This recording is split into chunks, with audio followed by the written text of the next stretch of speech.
नमस्कार दोस्तों, DD rate के एक और रिएक्शन वीडियो में आप सभी का स्वागत है। मैं हूं आलोक। तो आज जो वीडियो मैं आप लोगों के लिए लेकर आया हूं और जिस वीडियो पर मैं रिएक्शन देने जा रहा हूं वो वीडियो है कैटलिस्ट रिकॉर्ड्स का और इसका टाइटल है is this end of Pakistan, Pakistan is near to bankruptcy. यानी कि क्या ये जो पाकिस्तान है वो अंत के करीब आ गया है। पाकिस्तान जो है वो बैंक्रप्सी यानी कि दिवालिया होने के करीब पहुंच गया। तो इस पर पाकिस्तान की जनता जो है वो क्या कह रही है, चलिए आइए भाई देखते हैं। आज का मेरा आपसे क्वेश्चन ये है कि अगर मौजूदा करंट टाइम के अंदर पाकिस्तान के हालात देखे जाएं तो बहुत सारे लोग मतलब उससे इफ़ेक्ट हो रहे हैं। आप इफ़ेक्ट हो रहे हैं? हाँ, बिल्कुल हो रहे हैं। हर चीज़ इकॉनमी हमारी बहुत नीचे जा चुकी है और गरीब आदमी का जीना बहुत मुश्किल हो चुका है। मेरा आपसे क्वेश्चन ये है कि अगर देखा जाए तो टोयोटा कार कंपनी ने अपना प्लांट शट डाउन कर दिया है। हाँ। उसके अलावा अगर मैं आपको बताऊं तो इस टाइम जो हमारे मेन 3 एयरपोर्ट्स हैं उनको भी मतलब जो है गवर्नमेंट ने डिसाइड किया है कि अब गिरवी के ऊपर देने का। जो पाकिस्तान की यूएस एम्बेसी है उसको फॉर सेल मतलब जो है ना वो लगाया गया है, जिसपे इंडियन ने बिड की है $5 मिलियन की। तो सर अब देखा जाए ये तमाम सूरत हाल जो है वो किस तरफ इशारा कर रही है? ये आहिस्ता आहिस्ता जो हमें है लूट के खा रहे हैं और हमारी इकॉनमी को और हमारे जितने भी एफर्ट्स हैं जो भी है हमारा उसको लॉस पे जा रहा है। गरीब आदमी का जीना मुश्किल होता जा रहा है और जो अमीर हैं वो सारा पैसा बाहर ममालिक में ट्रांसफ़र कर रहे हैं। तो इस तरह जीना मुश्किल हो जाएगा। हमारी आवाम को चाहिए कि रोडों पे आ जाए और इनका जो है दाना पानी बंद कर दें, घराव कर दें। आपको लग रहा है कि श्रीलंका में अभी कुछ टाइम पहले जो हालात हुए थे तो आने वाले टाइम में पाकिस्तान में भी वो हालात होने जा रहे वही हैं? होने जा रहे हैं। आप सही कह रहे हैं, बिल्कुल ऐसे ही होगा। बहुत मुश्किल हालात हुए पड़े हैं। क्या आने वाला दूसरा श्रीलंका पाकिस्तान को देख रहे हैं आप? हाँ जी, बिल्कुल ऐसे ही होगा। इकॉनमी हमारी बिल्कुल ज़ीरो पे जाती जा रही है। सर मैं अगर आपसे ये पूछूं कि जितने भी इस टाइम मामलात हैं, अगर हम अपनी नेबर कंट्री भारत की बात करें, वो लोग इस टाइम 5th लार्जेस्ट इकोनॉमी बनने जा रहे हैं पूरी दुनिया के अंदर। इस टाइम आप आईटी सेक्टर देख लें तो पूरी दुनिया पे उनका आईटी सेक्टर रूल कर रहा है। सर फिफ्थ लार्जेस्ट इकोनॉमी हम बन चुके हैं, बनने नहीं जा रहे हैं, बन चुके हैं। आने वाले कुछ दिनों में हम थर्ड लार्जेस्ट इकोनॉमी भी बन सकते हैं आगे आने वाले 10 साल में, 15 साल में। तो अभी देखते रहिए। सर इतना आगे कैसे निकल गए वो? हम क्यों उनकी स्पीड को फॉलो नहीं कर सके? ये हमारी नेगलिजेंसी है। जितने हमारी यूथ है, जनरेशन है जो एजुकेशन हासिल करती है वो बाहर जाना चाह रही है, वो बल्कि बाहर जा चुके हैं। आप गूगल करके देखें कितनी जितनी जनरेशन जो हाईली क्वालिफाइड होती जा रही है वो बाहर चली गई। 7,65,000 तालिब इलम जो इंजीनियर और डॉक्टर था, ARY की न्यूज़ में आपको बता रहा हूँ कि वो ब्रेन ड्रेन हो चुका है। इस पिछले साल 7,65,000 गया है। जब इसी तरह काबिल बच्चे जाते रहे और तालीमी याफ्ता पाकिस्तान छोड़ के जाते रहे तो पाकिस्तान का कौन सोचेगा? पाकिस्तान का ये हम सोचेंगे लेकिन हम सोच नहीं रहे। हमने खुद सोचना है लेकिन हमारे हुक्मरानों ने तो नहीं सोचना। वो तो अपने पेट का ही सोच रहे हैं। हमें सोचना है अपने लिए, लेकिन हम खुद देखते हैं कि यहाँ पे कुछ नहीं है। अगर जॉब चाहिए तो वो पैसा चाहिए, सिफारिश चाहिए। फिर हम देखते हैं कितना पैसा है नहीं, चलो निकलो जैसे तैसे तालीम तो हासिल कर ली तो फिर अब बाहर निकल जाए। तो सर मुझे ये बताएं, ये तमाम जो चीज़ें आप मेरे साथ डिस्कस कर रहे हैं, कहीं आपको आने वाले टाइम में पाकिस्तान का सर्वाइवल ख़तरे में तो नहीं नज़र आ रहा? बिल्कुल आ रहा है, बिल्कुल ख़तरे में आ रहा है। और बल्कि ये जो सुसाइड्स आप देखें, जो न्यू जनरेशन जब जॉब्स नहीं मिलती या वो धक्के खाते फिरते हैं, अक्सर लोग आप रेडियो पे देखेंगे ग्रेजुएशन है, MA है, तो अच्छी क्वालिफिकेशन होती है उनके पास, लेकिन वो उनके पास स्कोप नहीं होता आगे क्या करें। तो वो फिर मजबूर होकर या तो बाहर निकल जाते हैं या सुसाइड कर लेते हैं। आप मुझे ये बताएं, इंडिया हमसे कितना आगे निकल चुका है? वो हमसे कम अज़ कम 75% आगे। क्या वजह क्या लगती है आपको? वहाँ पे उनको देखें नहीं, बहुत सारी चीज़ें मिल रही हैं जो हमें नहीं मिल रही, सही, जो जो हमें मिलनी चाहिए, जो बुनियादी हक है। हम फिर क्या करते हैं, दुबई चले जाओ, कनाडा अमेरिका चले जाओ, अच्छी जॉब मिल गई, नेशनलिटी मिल गई, बाकी फैमिली को भी बुला लो, ठीक है। तो वहाँ पे उनको अच्छी एजुकेशन के साथ साथ अच्छी अपॉर्चुनिटी भी मिलती हैं जो हमें नहीं मिल रही। सही। तो सर मुझे ये बताएं, अगर मैं आपको बताऊं इंडियन ओरिजिन से ताल्लुक़ रखने वाला आपको किसी कंट्री का या तो PM नज़र आएगा, या किसी मल्टीनेशनल कंपनी का CEO नज़र आएगा। सर हमारी आइडेंटिटी मतलब इन कामों में क्यों नहीं आ गए? हमने नाम बनाया है लेकिन दूसरे कामों में हमने नाम बनाया है। हाँ, ये हमारी नेगलिजेंसी है, मैं मानता हूँ। इसको हमें करना चाहिए लेकिन हम नहीं कर रहे, वो करना चाहिए। अच्छा मैं आपको बताऊं, फॉरेक्स रिजर्व की अगर बात की जाए तो इस टाइम हमारे $10 बिलियन से गिरते गिरते $3 बिलियन तक आ गए हैं, जबकि अगर मैं अपने नेबर कंट्री की बात करूं उनके $650 बिलियन तक हैं। कितना डिफरेंस आप देखते हैं कि एक मुल्क जिसके $3 बिलियन हो और एक मुल्क के $650 बिलियन हो, कितना डिफरेंस आप दोनों कंट्रीज़ का देखते हैं? वो 85 प्लस जा रहा है और हम जा रहे हैं 20 के करीब। बहुत फर्क ऐसे हाँ, ऐसे हालात में अगर हालात दोबारा मजीद कशीदा होते हैं तो आपको नहीं लगता कि बाहर के किसी बंदे को हमारे खिलाफ साजिश करने की ज़रूरत नहीं है, हमारे हाँ, अपने ही मतलब हाँ ऐसे ही काफ़ी हैं? ऐसे ही है। खाना जंगी वाला माहौल हो जाएगा और 2-3 साल में। तो फिर पाकिस्तान की आइडेंटिटी मतलब जो है वो आप क्या देख रहे हैं, मतलब पाकिस्तान का फ्यूचर क्या देख रहे हैं आप? फ्यूचर ब्राइट नहीं नज़र आ रहा, डार्क नज़र आ रहा है जो हालात है। किस तरीके से ब्राइट किया जा सकता है? अभी कोई चांस है कि हम मतलब इस हालात से बाहर निकल सकें? हमें खुद कुछ करना होगा, रोड्स पे आएँ, स्ट्राइक करें या अच्छे लोगों को प्रमोट करें। हम प्रमोट करने की बजाय उनकी लेग पुलिंग करना शुरू कर देते हैं। वो हमारी बड़ी नेग्लिजेंसी है, हमारा फेलियर है, जो कि होना नहीं चाहिए। सही। देखिए, यही बात अब एक पाकिस्तानी बोल रहा है। ये बात मैं पिछले कई महीनों से लगातार कह रहा हूं कि जी पाकिस्तान के लोगों को सड़कों पर उतरना होगा, इन लोगों के खिलाफ आवाज उठानी होगी, इनको निकाल बाहर करना होगा, इनको इस बात का डर बताना होगा कि बॉस बिना काम किए आप रहोगे नहीं, यहां पर कुर्सी पर काबिज नहीं हो सकते आप। लेकिन इसमें सबसे बड़ी जो बाधा है वो है आपकी आर्मी। आपकी आर्मी आपकी पॉलिटिक्स में इन्वॉल्व है पिछले 75 ईयर्स से। जब तक उस आर्मी को आप पॉलिटिक्स से निकालकर बॉर्डर पर नहीं भेजेंगे, तब तक आपके मुल्क की हालत सुधर नहीं सकती है। तो ये आप लोगों को तय करना है, ये पाकिस्तान की यूथ को तय करना है कि भाई आप क्या चाहते हो। ऐसे ही गुलामी की जिंदगी, गरीबी की जिंदगी, भुखमरी की जिंदगी गुजारना चाहते हो, या फिर कुछ नया पाकिस्तान डेवलप करना चाहते हो, पाकिस्तान को एक बेहतर मुल्क बनाना चाहते हो। तो इसके लिए आपको अपना हक मांगना होगा। स्टूडेंट्स को सड़क पर इसलिए उतरना होगा क्योंकि आपको अपने लिए किताबें चाहिए, अपने लिए नई एजुकेशन पॉलिसी चाहिए, आपको अपने लिए यूनिवर्सिटीज चाहिए, आपको अपने लिए कॉलेजेस चाहिए, अच्छे स्कूल चाहिए। जो बड़े लोग हैं, जो बिजनेसमैन हैं, उनको सड़कों पर इसलिए उतरना होगा, कारोबारियों को, क्योंकि आपके लिए कारोबार करने का माहौल चाहिए, आपके यहाँ मैन्युफैक्चरिंग सेक्टर चाहिए। अगर आप लोग ये नहीं करेंगे तो यकीन मानिए बहुत ज़्यादा वक्त नहीं बचा है आप लोगों के पास, और हालात इतने ख़राब हो चुके हैं कि आप लोगों को अब शायद महसूस हो रहा होगा, लेकिन आने वाले 2 महीने देखिए, अगर आपको कहीं से मदद नहीं मिली तो आने वाले 2 महीने में हर चीज की कीमत 2 गुनी बढ़ जानी है, याद रखिएगा। हो सकता है पेट्रोल 400 रुपए लीटर आपके यहां मिलने लगे, रसोई गैस मिलनी बंद हो जाए, सब्जियां, आटा, चीनी, ये सब 4-4 गुना, 5-5 गुना कीमत पर मिलेंगी। ब्लैक बढ़ जाएगा, ब्लैक में चीजें खरीदनी पड़ेंगी आपको जिंदगी अपनी बचाने के लिए। तो ये आपको तय करना है भाई, कितने आपको रोक लेंगे। आवाम है 25 करोड़ की, उसमें कितने हैं पुलिस में, सेना में, सरकार में?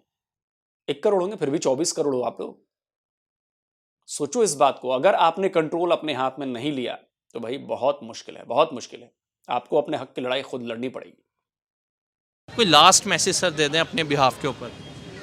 कोशिश करें, ट्राई करें कि अपने मुल्क को, अपनी कंट्री को हम सपोर्ट करें, ना कि बाहर जाना चाहिए। लेकिन बहरहाल अगर ये टोयोटा या कोई ऐसी कंपनीज पाकिस्तान के अंदर वो अपनी जो सी प्रोडक्शन है वो क्लोज़ करना चाह रही है, दैन फिर गवर्नमेंट में भी हो सकता है हमारी कोई हमारे जौन सा कोई मतलब वो है वो कोई फर्दर स्टेप लेगी। पाकिस्तान में कोई लोकल हिसाब से कोई मैन्युफैक्चरिंग उसकी स्टार्ट होनी शुरू हो जाएगी, गाड़ियों के हवाले से, लाइट व्हीकल्स के हवाले से। तो मतलब अगर वो बंद करती है तो फिर लाजमी बात है हमें जो हमारे अल्लाह पाक ने इतना हमारे मुल्क में टैलेंट है और वो मतलब जो उनके अंदर है स्किल्स वगैरह, लाजमी बात है फिर उनको मौका मिलेगा। तो मैं तो वैसे भी चाहता हूँ कि जो बाहर की लोग हैं हम उसको कम यूज़ करें, हमारे मुल्क की जो लोकल मैन्युफैक्चरिंग है उसको करना चाहिए। लाजमी वो बंद होगी तो इंशाल्लाह उम्मीद है कि हमारा कोई पाकिस्तानी जो इंजीनियरिंग कोर है या कोई इंजीनियरिंग से रिलेटेड लोग हैं वो मतलब स्टेप लेंगे, तो ये जो हमारे बच्चे हैं, न्यू जनरेशन है, उनको को लाजमी बात है अच्छा मौका मिलेगा। अच्छा, पिछले दिनों पंजाब की एक स्पोक पर्सन है मुसर्रत चीमा, उनकी तरफ से स्टेटमेंट आई थी कि पाकिस्तान जो है वो इन बुक्स के अंदर डिफ़ॉल्ट कर चुका है, बस ऑफिशियली तौर पे अनाउंसमेंट करना जो है वो बाकी है। अगर मैं आपको बताता चलूँ, बहुत सारे लोगों ने कहा कि जब ऑफिशियल्स की तरफ से इस तरह की स्टेटमेंट्स आएंगी तो फिर बाद में कंपनीज़ का इस तरह का एक्शन लेना वो मतलब इसके ऊपर शॉक्ड होने की बात नहीं है, क्योंकि जब गवर्नमेंट का कोई बंदा इस तरह की बात करे तो फिर जितनी भी मल्टीनेशनल कंपनीज़ हैं, जितनी भी कंपनीज़ जो काम कर रही हैं, वो पहले ही अपनी इन्वेस्टमेंट जब लगाती हैं तो एक रिस्क फैक्टर होता है कि हमें नुकसान ना हो ये वो, तो उसके बाद इस तरह की जो मतलब सूरत हाल पाकिस्तान में डेवलप हुई है, और इवन के अभी जो एयरपोर्ट्स हैं हमारे मेन 3 एयरपोर्ट्स, उनको भी मतलब जो है गिरवी देने का मतलब गवर्नमेंट ने फैसला किया है कि लोन के लिए हमें अगली इंस्टॉलमेंट्स वगैरह जो है वो इंस्टॉलमेंट्स नहीं हमसे पे हो रही। तो बाहैसियत पाकिस्तानी ये तमाम चीज़ों को देख के आपको कहीं हमारा सर्वाइवल ख़तरे में तो नहीं नज़र आ रहा? बहरहाल मुझे ये है कि ये जो पाकिस्तान हमें मिला है ये खाली कोई कायदे आज़म, बस वो तो एक मतलब एक पर्सन थे जिसे अल्लाह रब्बे कायनात ने यूज़ किया है इस मुल्क को हमें डिलीवर करने के लिए। तो ये पाकिस्तान मेरी आपकी देन नहीं है, ये अल्लाह की और नबी करीम सल्लल्लाहु अलैहि वसल्लम की देन है, ठीक है ना। इसके बैक पे वो हैं, वही रन कर रहे हैं इसके मामला। तो इंशाल्लाह ये ला इलाहा इल्लल्लाह मोहम्मद रसूल सल्लल्लाहु अलैहि वसल्लम की बेस पे बना है, इंशाल्लाह चीज़ें होती रहेंगी, बड़े बड़े मामला आएंगे, लेकिन अल्लाह पाक अल्लाह के नेक लोगों की इसको दुआएं हैं, बशारते हैं, इंशाल्लाह इस मुल्क की सर्वाइवल होगी इंशाल्लाह ता क़यामत। अच्छा, इंशाल्लाह मुझे ये बताएं, अगर मैं थोड़ी सी अपनी नेबर कंट्री इंडिया की बात करूं, जी, ठीक एक है। टाइम था 1980s में, अगर मैं आपको लेके जाऊं तो लाइफ में पहली दफ़ा पाकिस्तान का जीडीपी पर कैपिटा इनकम जो है वो भारत से आगे गया था। जी, ठीक है। आज की अगर मैं बात करूं तो 75% ज़्यादा उनका मतलब जीडीपी पर कैपिटा इनकम है। इतना आगे कैसे चले गए वो हमारा आपको देखते हैं डिस्टेबलाइजेशन ऑफ हमारी जो वो है, हमारी जो हमारी पॉलिटिशियन है, ड्यू टू दैट ये सारे मामलात हो रहे हैं। अगर हमारी स्टेबल गवर्नमेंट हो तो फिर ऐसे मामलात मेरा ख्याल है हम इन चीज़ों से निकलेंगे इंशाल्लाह। सर? तो भाई तब कहाँ गया वो कलमा जिस पे एक बुनियाद पर बना है? तब कहाँ गए मुल्क को चलाने वाले ऊपर अल्लाह और जो भी आप नाम ले रहे हो? तब आप उनको दोष नहीं दोगे? जब आपको जरूरत पड़ेगी, जब आप मुश्किल में फंसोगे तभी उनका नाम लोगे। और बाकी जो पॉलिटिशियन है भैया उनको छोड़ो, खुद काम करो, खुद कुछ करके दिखाओ, बेफजूल में उनका नाम मत लगाओ कि उनकी वजह से हो रहा है। अगर उनकी वजह से हो रहा है तो सब कुछ अच्छा होना चाहिए, और जब खराब हो रहा है तो नहीं जी उनकी कोई दिक्कत नहीं है, ये लोगों की वजह से हुआ है। क्यों भाई? जब वही चला रहे हैं तो ठीक होना चाहिए ना। एक कॉन्ट्राडिक्टरी जो बातें आप लोग करते हो ना, कमाल है। इसीलिए कहता हूं मजहब में अंधे मत होइए, मजहब को परे रखिए, मजहब को इसमें मत जोड़िए। अगर वो चला रहे हैं तो आपकी हालत अभी अच्छी होनी चाहिए। आप किसी और को दोष मत दीजिए, तब उन्हीं को दोष दीजिए कि उनकी वजह से हुआ है। लेकिन चूंकि आप दोष दे नहीं सकते, कैसे आप कैसे दोष दोगे? तो जी दोष जो इन सियासतदानों का है, तो सियासतदानों को भी तो वही हैंडल कर रहे हैं। जिन्ना साहब को उन्होंने चुना, बाकी उन्होंने नहीं चुने।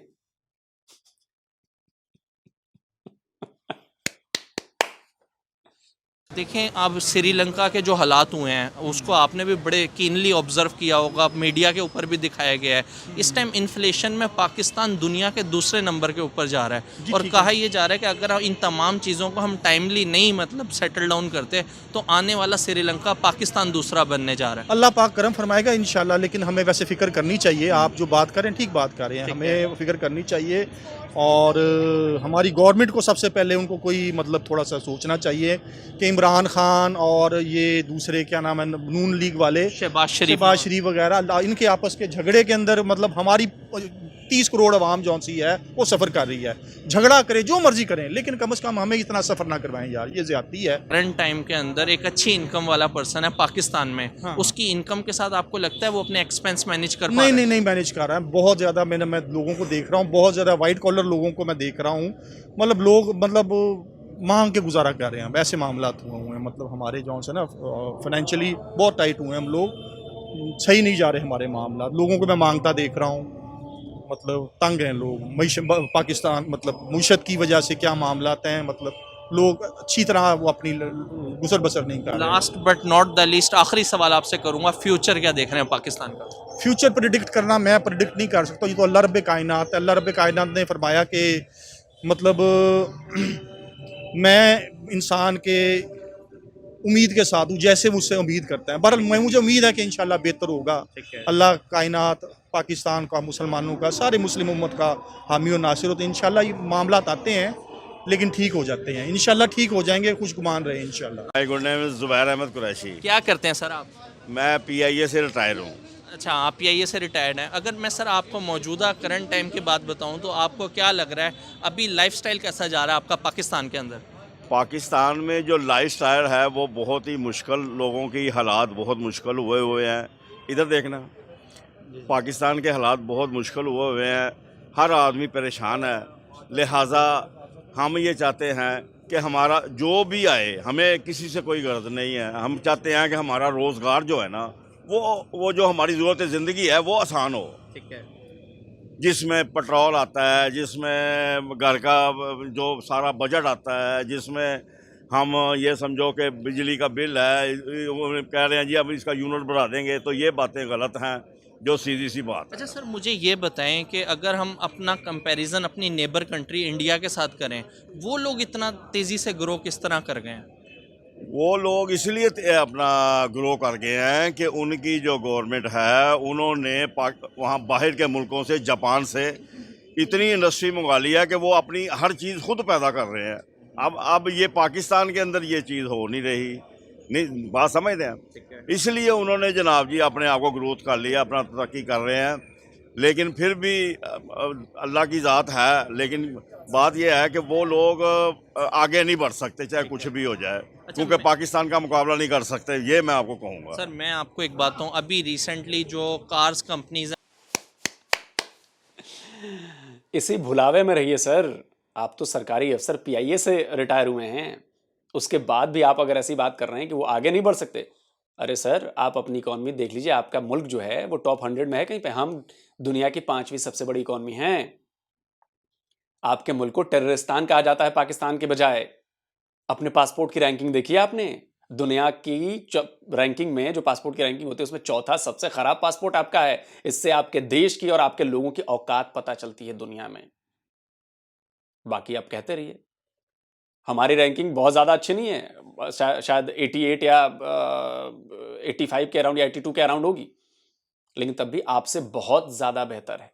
और हम लगातार उसमें सुधारने की कोशिश कर रहे हैं, उसके लिए काम कर रहे हैं। हम आपकी तरह का माइंडसेट इस्तेमाल नहीं करते कि जी वो आगे नहीं बढ़ेंगे, वो आगे नहीं बढ़ेंगे। अरे आपके कहने से और रोकने से हम आगे बढ़ने से रुक जाएंगे तो दुनिया में तो पाकिस्तान के कहने से पता नहीं क्या हो जाता। अब ये गड्डी रुकने वाली नहीं है सर, ये गड्डी रुकने वाली नहीं है। पीआईए की तरह नहीं है कि जमीन पर बैठे हुए हैं, ग्राउंडेड हैं। वो अपने प्लांट शट डाउन कर रही हैं पाकिस्तान के अंदर से। आप चूंकि एयरपोर्ट से बिलोंग करते हैं, मैं ये भी बताता चलूँ, जो लाहौर और कराची, इस्लामाबाद, जो मेन पाकिस्तान के 3 एयरपोर्ट हैं, उनको गिरवी रखने का मतलब फ़ैसला किया गया है। अगर मैं आपको मज़ीद बताता चलूँ, जो यूएस के अंदर पाकिस्तान की एम्बेसी है, उसको भी गवर्नमेंट ने फॉर सेल लगाया है, जिसके ऊपर बिड लगाई जा रही है $5 मिलियन की, कि उसको परचेज़ किया जाए। पंजाब की स्पोक पर्सन है मुसर्रत चीमा, वो ये कहती हैं कि इन डॉक्यूमेंट्स अगर देखा जाए ना, तो हम पे इतना ज़्यादा कर्जा चढ़ गया है कि अब हम डिफ़ॉल्ट कर चुके हैं, बस हम अनाउंस नहीं कर रहे बाहर आके। ये तमाम सिनेरियोज़ जो मैं आपके साथ डिस्कस कर रहा हूँ और आपको बता रहा हूँ, आपको ये तमाम सुनने के बाद कहीं ऐसा तो नहीं लगता कि हमारा मतलब जो हालात और जो मुश्किलात वगैरह भी चल रही हैं, एक जो अच्छा बंदा जो जिसकी 6 डिजिट इनकम है, वो भी आजकल के टाइम में अपना लाइफस्टाइल नहीं मैनेज कर पा रहा, उसके एक्सपेंस नहीं पूरे हो रहे, वो परेशान है, तो निचले लेवल का क्या हाल होगा? तो ये तमाम चीज़ें सुनने के बाद आपको कहीं हमारा सर्वाइवल ख़तरे में तो नहीं नज़र आ रहा? नहीं, ऐसी कोई बात नहीं है, लेकिन ये है कि अल्लाह ताला अपने हबीब के सदक़े, नबी सल्लल्लाहु अलैहि वसल्लम की हदीस है कि आप अपने हमसाये का ख्याल रखो। ठीक है। अगर हर बंदा ये चीज़ अपना ले तो मैं कहता हूँ मुल्क के अंदर कोई भी परेशान ना हो। ठीक है। अब जो इन हमारे हुक्मरानों ने जो रवैया अख्तियार किया हुआ है, इसका वाहद हाल ही नबी सल्लल्लाहु अलैहि वसल्लम की ये हदीस है कि आप लोग अपने हमसाये का ख्याल रखें। अच्छा, एक टाइम था जब पीआईए एमिरेट्स के मतलब एमिरेट्स में ट्रेनिंग दिया करता था, तो अगर तब का टाइम और अब का टाइम देखा जाए तो ऐसा क्या हुआ है कि हम उस टाइम कहाँ पे थे और अब हम इतना मतलब तंजली का शिकार क्यों हो गए? सर असल में बात यह है कि हमारे जो हुक्मरान है ना, ये आपस में जो इनकी तू मैं और जो भी इनकी जो बातें हैं, ये अवाम की बर्दाश्त से बाहर है। सही। ये मीडिया पर आके बड़ा बातें करते हैं, लेकिन इनको चाहिए कि यार मुल्क के बारे में सोचें, अवाम के बारे में सोचें। अगर ये अवाम के बारे में नहीं ना, अगर कोई भी है, मैं ये नहीं कहता XYZ या जो भी है, अगर कोई भी अगर कोई भी आप ये समझो कि अपना ये लोग ख्याल करें तो मुल्क के अंदर ये समझो कि बेरोज़गारी और कमर तोड़ जो महंगाई है वो ख़त्म हो सकती है। इन सब को चाहिए कि सब एक हो जाएं और इस मुल्क के लिए अपना अहम किरदार अदा करें। ये पाकिस्तान है, इसमें हम सब रहते हैं।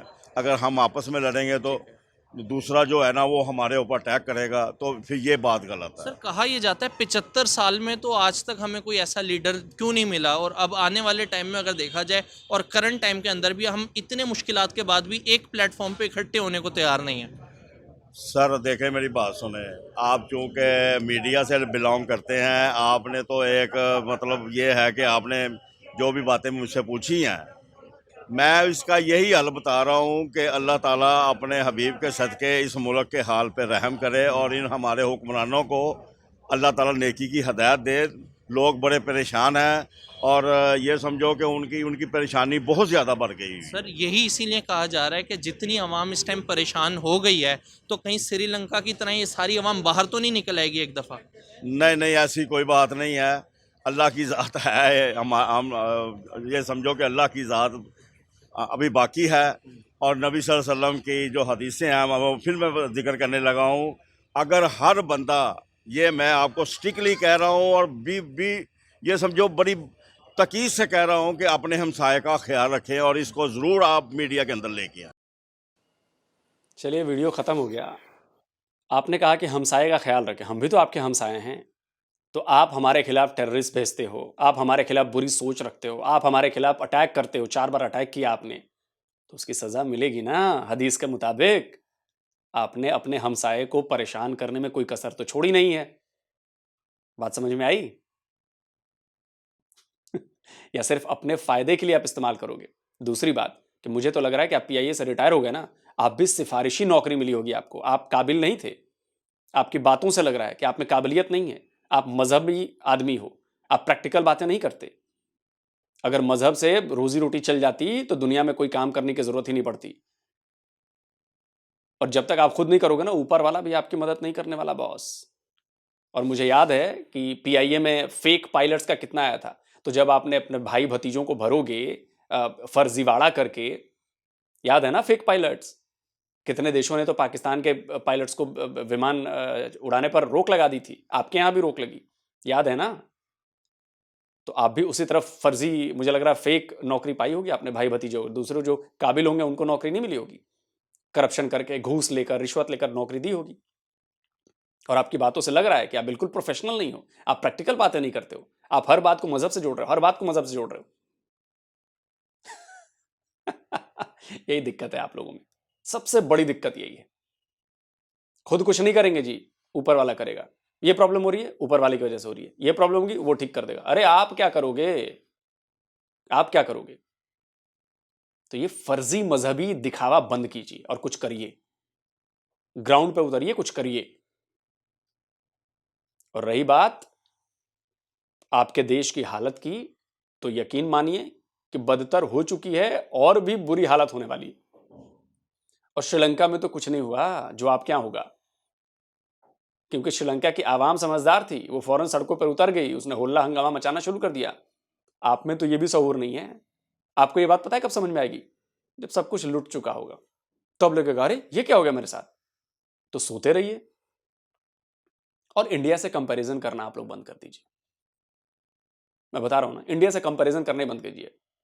औकात होनी चाहिए कंपैरिजन करने की। इतने कड़े शब्दों का इस्तेमाल इसलिए कर रहा हूं क्योंकि आपको समझ में आए बात। औकात होनी चाहिए। सचिन तेंदुलकर की का कंपैरिजन ना, तुलना डॉन ब्रैडमैन से होगी, किसी 2 टके के बैट्समैन से नहीं होगी, या मेरे जैसा बैट्समैन से नहीं होगी जो गली में क्रिकेट खेलता है। तो एक लेवल होना चाहिए, वो लेवल नहीं है आप लोगों का। कंपैरिजन करने का भी लेवल नहीं है, क्योंकि आप लोगों ने कुछ अचीव ही नहीं किया 75 ईयर्स में। एक ही चीज अचीव की है, कट्टरपंथ मजहबी सोच, दूसरों को नीचा दिखाना, दूसरों को अपनी जूतियों के तले समझना, माइनॉरिटीज को जूतों के तले रखना, यही आप लोगों ने समझा है। और हमने ठीक इसका उल्टा किया है। हमने सबको बराबरी का हक दिया है, हमने अपने साथ लेकर खड़े। आप समझिए कि अगर 30 करोड़ मुसलमान इस देश में रहते हैं तो वो भी इस देश के डेवलपमेंट में योगदान है। हाँ, कुछ हैं, दोनों तरफ के लोग हैं भाई, तो प्रॉब्लम्स तो आएंगी, लेकिन इसका मतलब ये नहीं है कि जो बिग कैनवस पे हम पिक्चर देखें तो आप उसमें किसी को मिस कर दें। हम इंडियंस में सब मिलकर हमने इस देश को आगे बढ़ाया है, वो चाहे सिख हो, वो चाहे ईसाई हो, वो चाहे जैन हो, कोई भी हो। और इसी का फायदा मिला है हमें, तभी ऊपर वाला भी हमारी मदद कर रहा है, तभी भी भगवान हमारे साथ है। समझिए। तो जल्दी मिलता हूं एक और नए वीडियो के साथ। नमस्कार, जय हिंद।